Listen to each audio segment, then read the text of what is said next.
McDonald's has entered a Minecraft movie universe, and Grimace, Birdie, and Hamburglar just spawned as new collectibles as part of a Minecraft movie meal with your choice of Big Mac or 10-piece chicken McNuggets with spicy nether flame sauce. Participate in McDonald's for a limited time. A Minecraft movie only in theaters.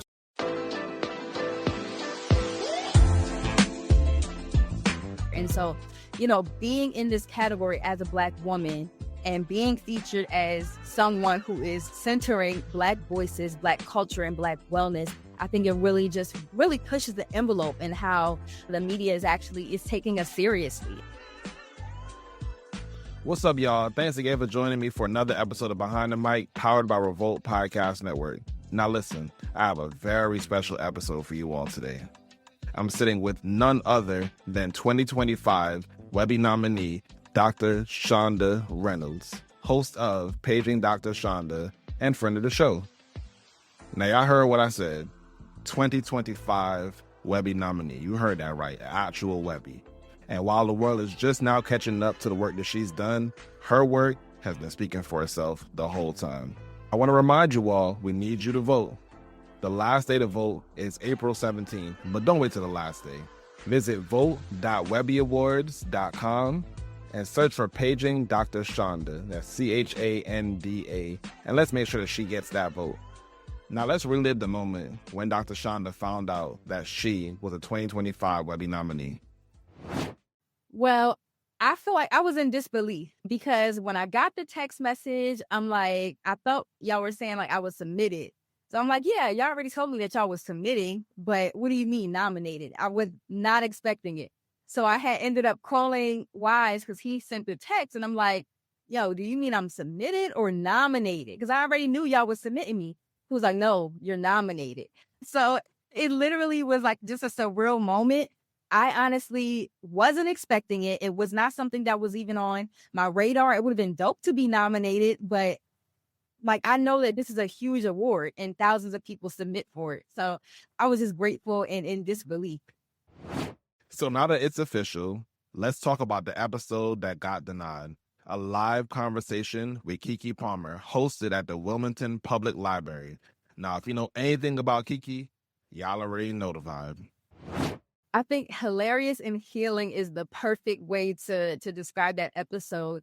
Upon meeting Keke, like backstage when we were preparing, it was literally just such a synergy that we had experienced because she has that type of personality where she makes you feel like y'all know each other forever.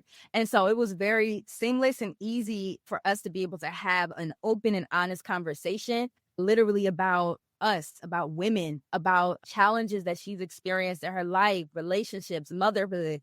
And the fact that she was so transparent with it and we had the audience there who was just like, picking up all the gems that she was dropping. When the audience is good, it just makes the conversation even better because it pulls our energy even more. And the fact that, again, like she was able to be relatable and also willing to answer some of the questions that I had asked her. And I also have to give a shout out to the Wilmington Public Library because they had facilitated the whole interview or what have you. And so, yeah, shout out to them. It feels surreal because it is something that I've been talking about for like very long time, since being an undergrad in college at Delaware State University, having this strong interest and wanting to learn more about the mental health of Black people, into grad school and writing my dissertation about how African-centered therapy can help to improve the lives of African people. So, and this was during times where Black people weren't really talking about mental health like that. I think that now Black mental health is very much popularized thanks to a lot of people just having these conversations online. But before, it wasn't something that really people tapped into. And so just being able to have that space, and really that's the reason why I started the show in the first place, because it wasn't a conversation that was had on the daily, on a weekly basis. And so, having my work recognized, it just feels like a pat on the back, because there are days where you feel like, okay, am I doing this? Is this God's will for me to do? Are people even listening? Is it falling on deaf ears? And I think that this nomination just proves that, yeah, we are making waves in the industry of Black mental health. That part right there is the reason why I love doing Behind the Mic, and the reason why many podcasters love doing what they do. It's the heart of why we do our shows. not just to spotlight voices, but to recognize what it takes to build something meaningful, especially when the world is just catching on. Man, specifically for women of color, Black women, for sure, we often feel invisible in this industry throughout the world, but especially like in the media industry. Like our stories don't matter. The things that we want to talk about or ideate about, like it doesn't matter. And so, being in this category as a Black woman and being featured as someone who is centering Black voices, Black culture, and Black wellness, I think it really pushes the envelope in how the media is taking us seriously. It's actually listening to the things that we have to say.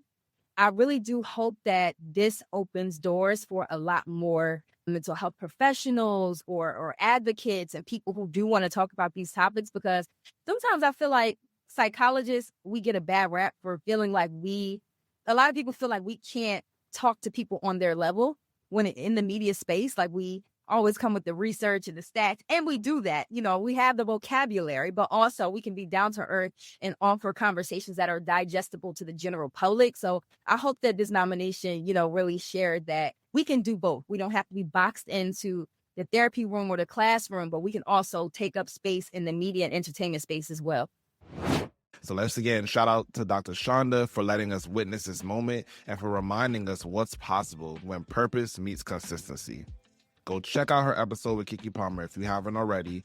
And most importantly, go and vote. You can vote up until April 17th. So visit vote.webbyawards.com, search Paging Dr. Chanda, and submit your vote today. Thank you all again for listening to this bonus episode of Behind the Mic, powered by Revolt Podcast Network. I'm your host, Wise Grisette. You all can find me on Instagram and Twitter, formerly known as X, at The Real Wise, Wize. I'm internationally known on the microphone as Wiz, Wizzy, and Wise, and I'll catch you on the next episode, which just so happens to be Dr. Chanda's amazing twin sister, Chanel S. Reynolds. See you there. Behind the Mic, powered by Revolt Podcast Network, is hosted by me, Wise Grisette. Special thanks to the Indie Creative Network and Storytime Studios for editing and producing this podcast.